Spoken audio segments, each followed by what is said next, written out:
All India ಬಹುಜನ ಸಮಾಜ party ವತಿಯಿಂದ ನೂತನ ಪದಾಧಿಕಾರಿಗಳ ಆಯ್ಕೆ.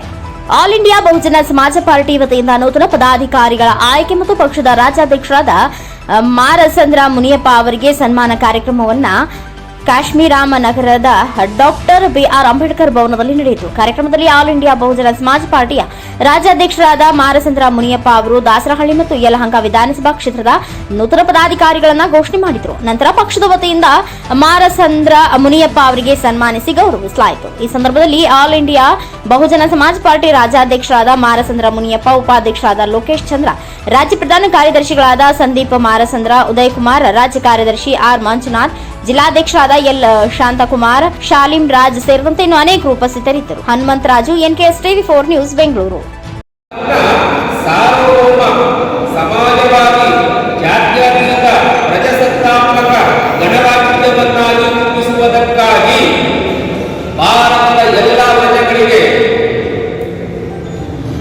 ಸಾಮಾಜಿಕ, ಆರ್ಥಿಕ, ರಾಜಕೀಯ ನ್ಯಾಯವನ್ನ, ವಿಚಾರ, ನಂಬಿಕೆ, ಅಭಿವ್ಯಕ್ತಿ, ಧರ್ಮ, ಉಪಾಸನೆಯ ಸ್ವಾತಂತ್ರ್ಯವನ್ನ, ಸ್ಥಾನಮಾನ, ಅವಕಾಶಗಳ ಸಮಾನತೆಯನ್ನ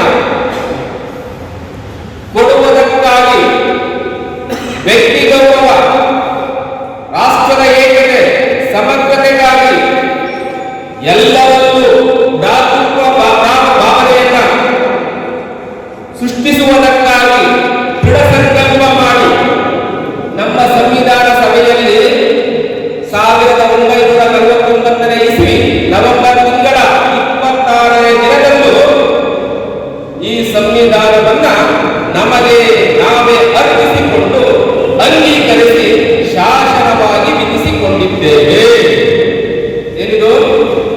ಏನಿದು ಹೇಳಿದ್ದು ಯಾವ ಶ್ಲೋಕ, ಯಾವ ಶಾಸ್ತ್ರ? ಸಂವಿಧಾನ ಪೀಠಿಕೆ. ಸಂವಿಧಾನದ ಪೀಠಿಕೆ ಅಂದ್ರೆ ಸಂವಿಧಾನದ ಹೃದಯ, ಸಂವಿಧಾನದ ಕನ್ನಡಿ. ಈ ಪೀಠಿಕೆಯನ್ನ ನಾವು ಅರ್ಥ ಮಾಡಿಕೊಂಡು ಬಿಟ್ಟರೆ ಸಾಕಷ್ಟು ಭಾಗ ಸಂವಿಧಾನವನ್ನ ಅರ್ಥ ಮಾಡಿಕೊಳ್ಳಬಹುದು. ಹಾಗಾದರೆ ಆಲ್ ಇಂಡಿಯಾ ಬಹುಜನ ಸಮಾಜ ಪಾರ್ಟಿ ಇವತ್ತು ಕಟ್ಟಿದೆ ಒಂದು ಕೋರೆಗಾಂವ್ ವಿದ್ಯಾರ್ಥಿ ನಡೆಯಿತು ಮಹಾರಾಷ್ಟ್ರದಲ್ಲಿ. ಅದು ಯಾವ ಕಾರಣಕ್ಕೆ ನಡೀತಪ್ಪ ಅಂದರೆ, ಆ ಒಂದು ಬೇಸಿಗೆ ಆಡಳಿತದಲ್ಲಿ ಬ್ರಾಹ್ಮಣ ಕ್ಷೇತ್ರ ವಹಿಸಿದ್ದು ಯಾರೂ ಕೂಡ ವಿದ್ಯಾಭ್ಯಾಸ ಉದ್ಯೋಗ ತೆಗೆದಿರಲಿಲ್ಲ. ಹಾಗಾಗಿ ಇವತ್ತು ಒಂದು ಆರ್ಥಿಕ ಸಮಸ್ಯೆಯನ್ನು ಕೋರೆಗಾಂವ್ ವಿದ್ಯಾರ್ಥಿ ನಾವು ಜ್ಞಾಪಕ ಮಾಡಿಕೊಳ್ಳಬೇಕಾಗಿದೆ. ಪರಮಪೂಜ್ಯ ಬಾಬಾ ಸಾಹೇಬ್ ಅಂಬೇಡ್ಕರ್ ಜಗತ್ತಲ್ಲಿ ಯಾವ ಮಾಡ್ತಿದ್ರು ಕೂಡ ಮಹಾರಾಷ್ಟ್ರ ಬಂದವರು ಆ ಕೋರೆಗಾಂವ್ ಇದ್ದ ಜಾಗ ಇದೆಯಲ್ಲ ಸ್ಮಾರಕ, ಅಲ್ಲಿ ಬಂದವರು ತಲೆ ಬಗ್ಗಿಸಿ ನಮಸ್ಕಾರ ಮಾಡಿ ಗೌರವ ಕೊಟ್ಟು ಹೋಗ್ತಾ ಇದ್ರು. ಹಾಗಾಗಿ ವೇದಿಕೆ ಮೇಲೆ ಇರ್ತಕ್ಕಂಥ ಮುಂದೆ ಇರ್ತಕ್ಕಂಥ ಪದಾಧಿಕಾರಿಗಳೇ, ಅದರ ವಿಶೇಷ ಏನು ಅಂತ ಹೇಳಿದ್ರೆ, ಬೇರೆ ಬೇರೆ ದೇಶದಲ್ಲಿ ಒಂದು ಕ್ರಿಶ್ಚಿಯನ್ ಇದ್ದಾರೆ, 2 ಮುಸ್ಲಿಮ್ಸ್ ಇದ್ದಾರೆ, 3 ಬುದ್ಧಿಸ್ಟ್ ಇದ್ದಾರೆ. ಭಾರತ ದೇಶ ಹಂಗಲ್ಲ. 4 ವರ್ಣ ಇದೆ, 6,000 ಜಾತಿ ಇದೆ, 1 ಲಕ್ಷ ಉಪಜಾತಿ ಇದೆ. ಈ ಕುಲಕೇಶನ ಆಧಾರದ ಮೇಲೆ ಸುಮಾರು 2,000 ವರ್ಷಗಳ ಕಾಲ ಬ್ರಾಹ್ಮಣರಿಗೆ ಮಾತ್ರ ವಿದ್ಯಾಭ್ಯಾಸ ಮತ್ತು ಉದ್ಯೋಗ ಮೀಸಲಿತ್ತು. ರಾಜಭಾರ ಆಳೋದು ಕ್ಷತ್ರಿಯರಿಗೆ ಮಾತ್ರ ಮೀಸಲಿತ್ತು. ವ್ಯಾಪಾರ ಮಾಡೋದು ವಯಸ್ಸರಿಗೆ ಮಾತ್ರ ಮೀಸಲಿತ್ತು. ಉಳಿದಂಥ ಜನಗಳಿಂದ ಬುಡಕಟ್ಟು ಜನಾಂಗ, ದಾಸಿ ಜನಾಂಗ ಅಂತ ಹೇಳ್ತಾ ಇದ್ರು.